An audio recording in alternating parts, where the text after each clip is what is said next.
Coming up on In the Life, community outrage leads to equal justice. A conversation about the spirit of organizing and the joy of teaching. It is the most satisfying professional moment in life. And from stage to screen to Lifesaver, fighting teen suicide one phone call at a time. All this and more on In the Life, documenting the people and issues shaping the gay experience. In the Life is funded in part by the H. Van Ameringen Foundation, Arcus Foundation, New Paul Foundation, the estate of Richard W. Weiland, and these funders, and by the annual support of In the Life members like you. Dear Mom and Dad, I don't want you to think I haven't given this a lot of thought, but I have. I tried to cure myself, but nothing worked. Don't think it's your fault. It just happens.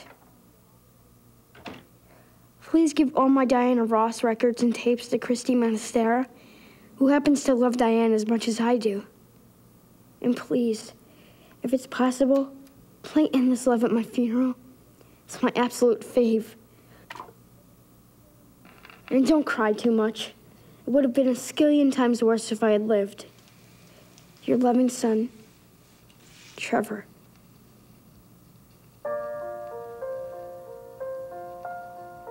Each year in America, over 32,000 families lose loved ones to suicide. One of the leading causes of death among 15 to 24-year-olds, gay youth are 4 times more likely to attempt suicide than their straight peers. My first love, your every breath that I take, your every step I make,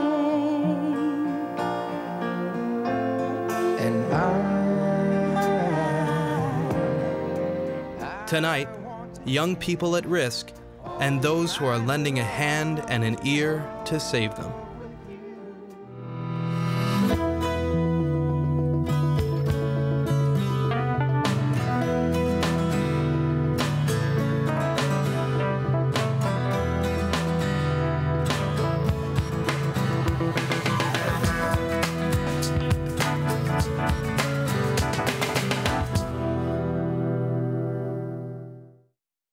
2008 marks the 10-year anniversary of the Trevor Project, a crisis hotline designed specifically for LGBT youth at risk, offering support 24 hours a day, 365 days a year. The origins of the Trevor Project lie in a little theater in Manhattan's Lower East Side. In the short play Word of Mouth, writer and actor James Lacine drew from his own experiences to tell a story of a gay teen suicide. The play later became a short film simply called Trevor.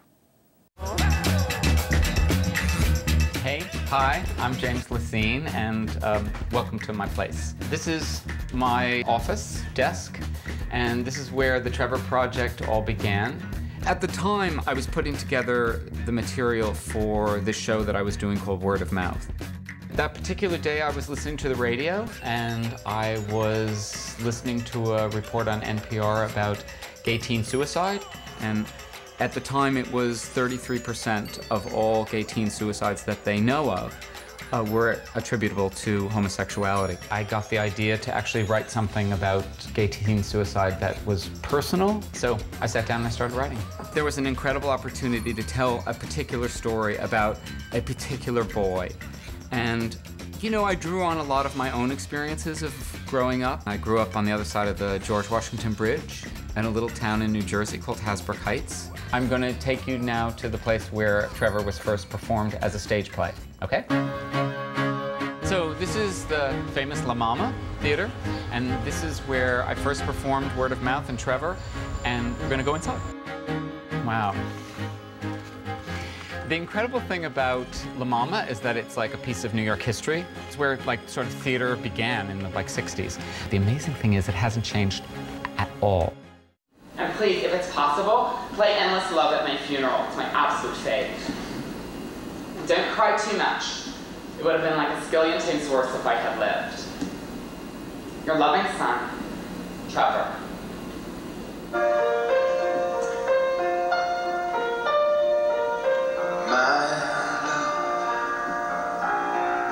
There's only you in my life, the only thing that's right. My first I met James Lucene because I went to see his show, Word of Mouth, down at La Mama, and it truly was one of the best one-man shows I'd ever seen. I just knew that I had been incredibly touched by the piece, and that I found myself laughing and crying at the same time, which isn't an experience I get that often. The light bulb that went off in my head was, I have to call Randy Stone. Randy was a casting director, and I thought, he's got to see this guy, he's got to see this piece. It happened that Randy Stone was in town the next day. He came to see the show. And Randy walked out, and I could tell he had been crying and had been as moved by it as I had. And Randy came out and said to me immediately, we need to turn this into a film. I can't cover up my feelings in the name of love. Oh, playing safe. For a while that was easy.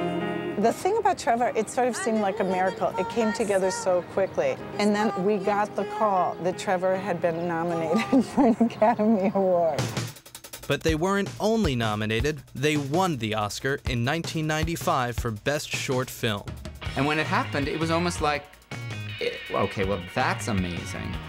And that kind of an experience when you hear your name on the Oscars, I think there's this sense that it just becomes very unreal. We sold it to HBO, and we got Ellen DeGeneres to do an amazing wraparound presentation. Hi, I'm Ellen DeGeneres, and I would like you to watch this next movie. This was right at the point that Ellen had first come out, so she was white hot. She was on the cover of everything. It really was at that point that we knew the film was going to be on air that the Trevor Project was born. I quickly did research and realized there was no one who had a hotline that was focused on and dedicated to kids who were gay or questioning. It just seemed like we had to do it. The first call center, we hooked up with an existing suicide prevention helpline in LA. And now it's, you know, we've been able to actually have call centers at the Trevor offices in LA, in Washington, D.C.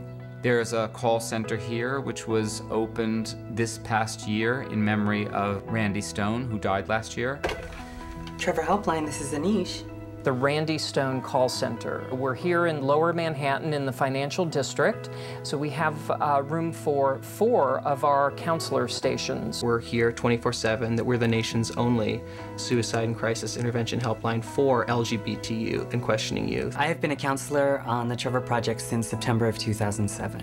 I wanted to be a counselor for the Trevor Project because I grew up in a very small town, and I felt that I was alone and different. As I grew older, I really felt that I wanted to be a support system for other kids who felt that way growing up. What's it like to be a counselor? I can tell you that no 2 phone calls are the same.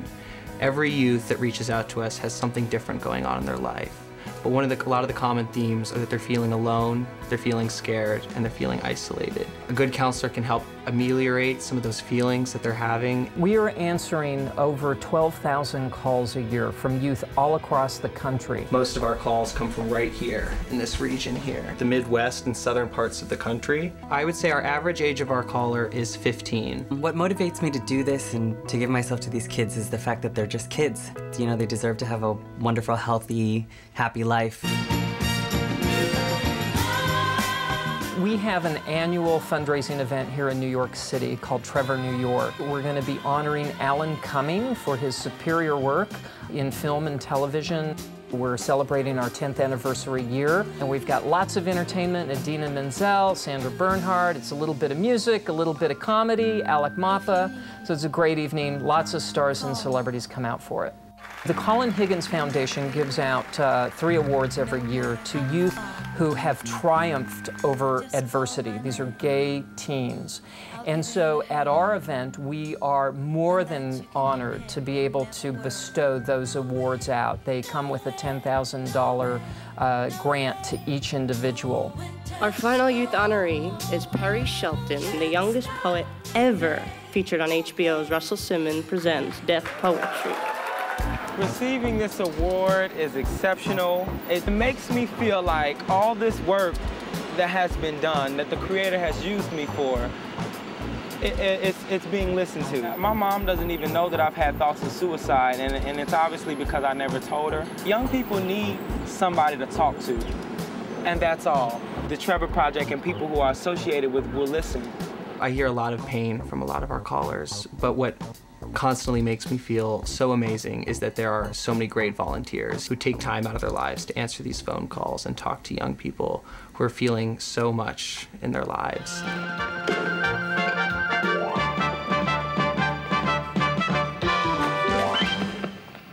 Great! And again! I really believe deep in my heart, and always have believed, that art has an enormous capacity to change people's lives and to open their hearts. And that's what I wanted to be a part of. I've definitely decided to live through tomorrow.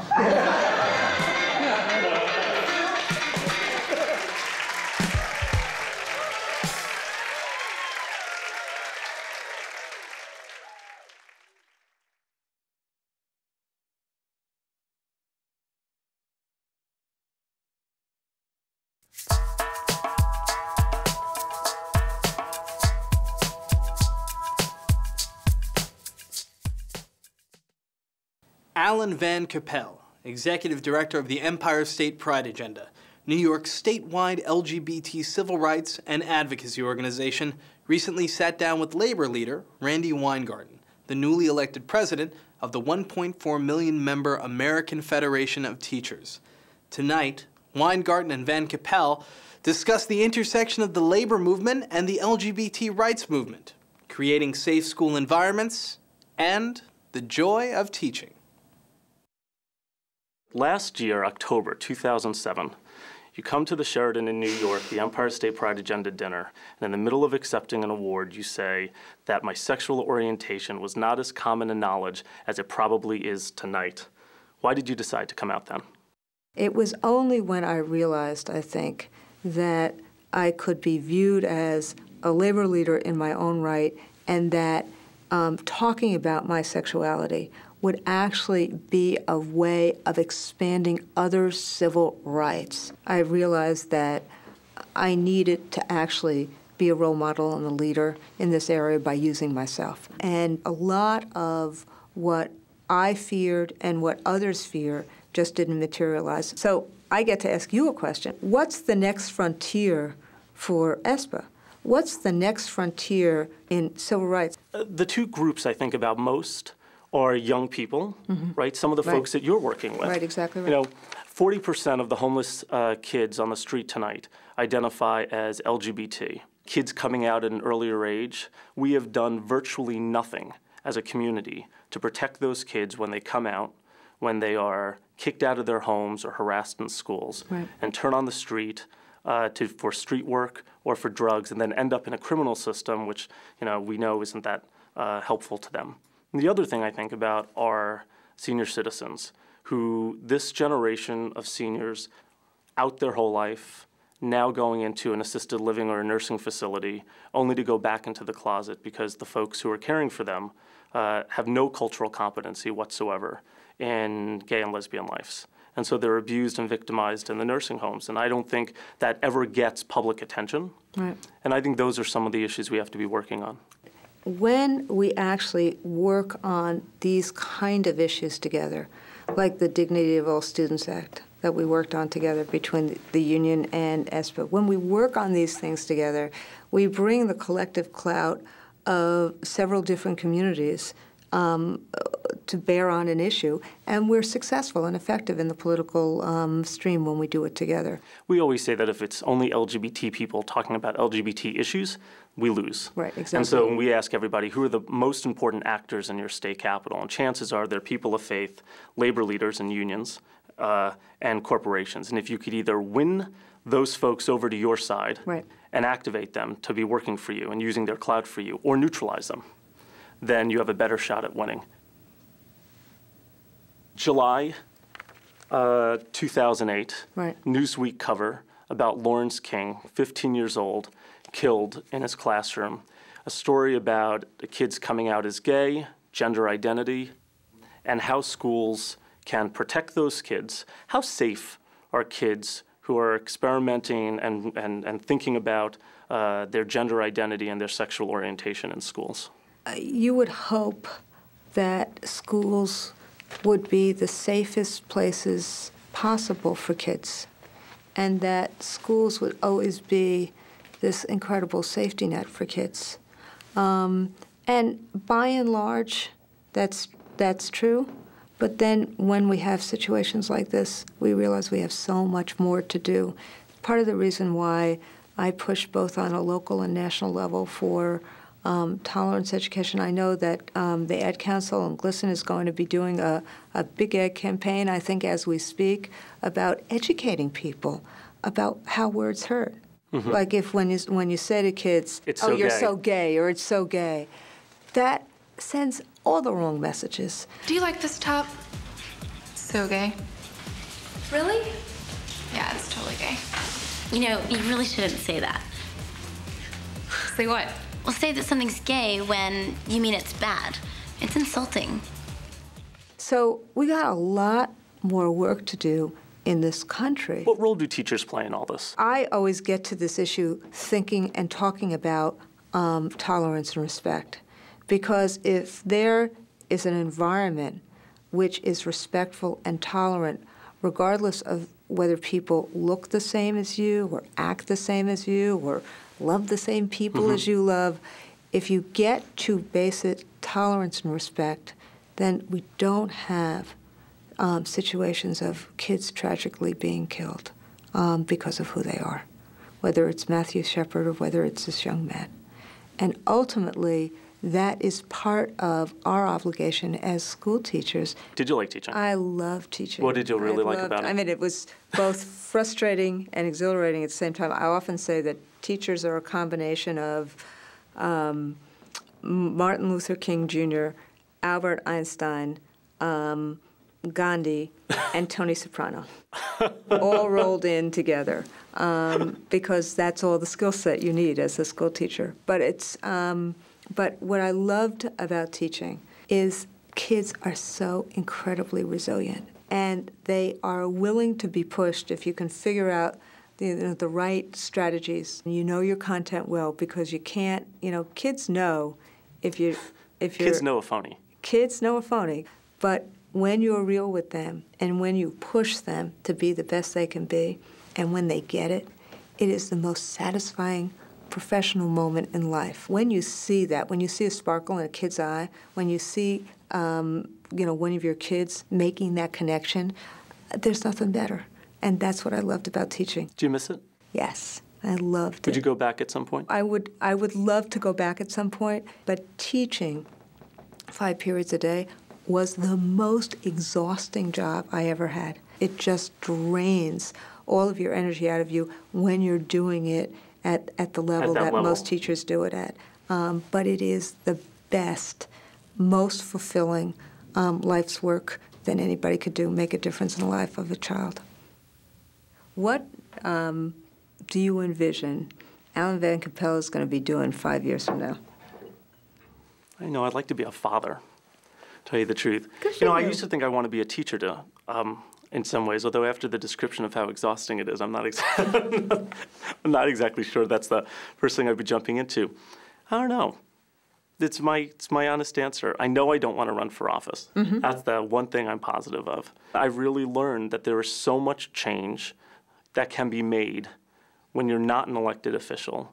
It's so exciting to me to get people who think that politics is up here. My aha light bulb moment is when you go to a community of folks and say, you have so much more power than you think you have, right? That elected official is not up here, they're here. And you actually get to drive their agenda. Right.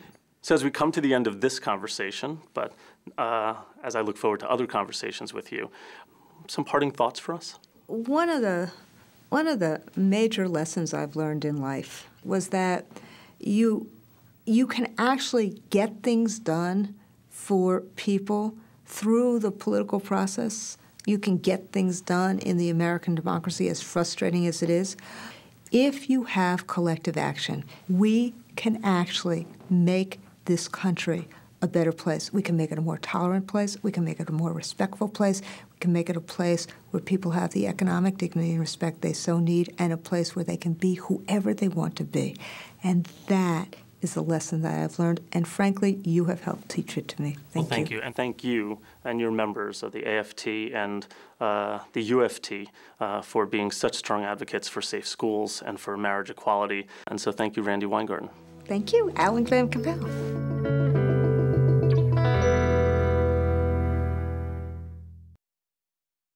In 2008, the National Ad Council, in partnership with GLSEN, the Gay, Lesbian, and Straight Education Network, launched a campaign to bring awareness to the challenges LGBT youth face in schools among their peers.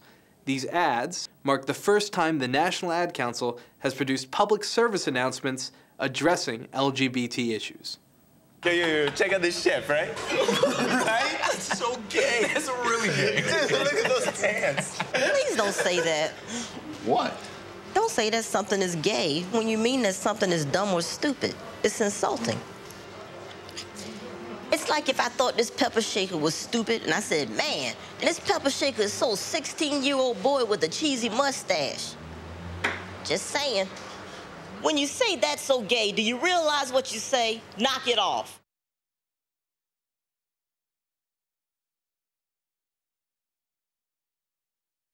Our next reel-to-reel chronicles Police Lieutenant Laurel Hester's tireless end-of-life journey to pass along benefits to her life partner, Stacy.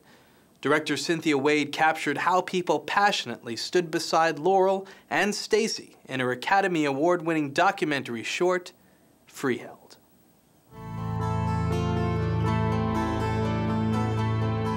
I got my pension. Most of the officers in the prosecutor's office got their pensions. My wife will get my pension. How about Laurel's pension? She spent 20-some years protecting the citizens of Ocean County. I first heard about Lieutenant Laurel Hester by reading an article in a local paper. And there was an article that said that she was going to be protesting her elected official's decision not to allow her to pass her pension to her domestic partner. I decided to go down to this town meeting just to sort of see what it was about. Why can't you pay the domestic partnership pension benefits? I'm at a loss. No, you're asking the wrong question. It's not a matter of can you pay it, right? We have money in the bank. We can pay lots of things. It's a question of, okay, it's a question of are you going to pay it? I started shooting, and this extraordinary community meeting unfolded. It's in your power. You have power. You have power. Within 10 minutes, I realized this is it. This is my next film. I have to pursue this. I'm going to have to drop a lot of other things in my life to make this film, but this is the right story to follow. I introduced myself to Laurel and Stacy at the end of that meeting, and within 3 days we were in the hospital. In the beginning, I was going down there, spending a day, coming back. It became very clear, though, that to be able to tell the story, I needed to tell the story from the inside. It needed to be a love story first and a political story second. So very quickly, I started spending nights in Laurel and Stacy's guest bedroom. I guess it depends how it looks. You always walk an ethical line as a documentary filmmaker walking into somebody's life, particularly if it's a very difficult time in their life. If you're going to tell the story of a relationship, you need to be able to see those late night moments when one person is taking care of another person. Last year, I was diagnosed with cancer, lung cancer, stage 3. I gave Laurel and Stacy a camera to give them the opportunity to film their own lives and to be part of the storytelling and for it to be a collaboration between the three of us. My priority with the time that I have left is to spend as much of it as I can with the woman I love, and that's Stacy. She's everything to me, and she has been everything to me for the last 5 years. Well, I think the fight to protect Stacy and to make sure that Stacy saw justice absolutely was keeping Laurel alive. Rumor has it that the freeholders have called for a special emergency meeting on Wednesday because of all this tremendous pressure they've been under.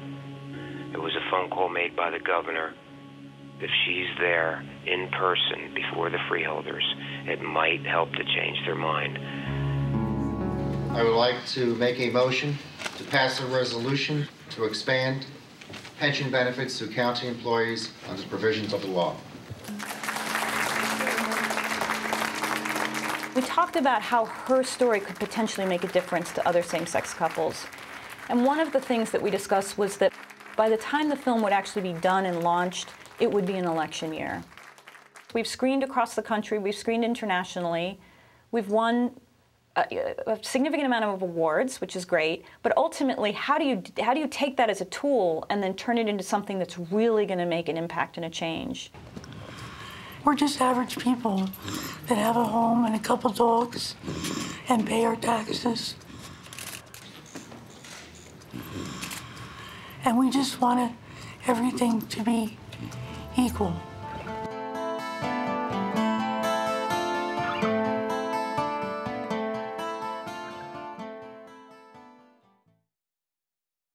Thank you for watching In the Life. To sign up for monthly air date alerts or to download episodes 24/7, please go to our website at inthelifetv.org or call 1-800-627-ON-TV. We'd love to hear from you. I'm Michael Billy. Thanks for tuning in, and please join us next month. The world has gone mad today, and good's bad today, and black's white today, and day's night today, and the guys today that women prize today are silly gigolos. And though I'm not a great romancer, I know that you're bound to answer when I propose. Anything goes.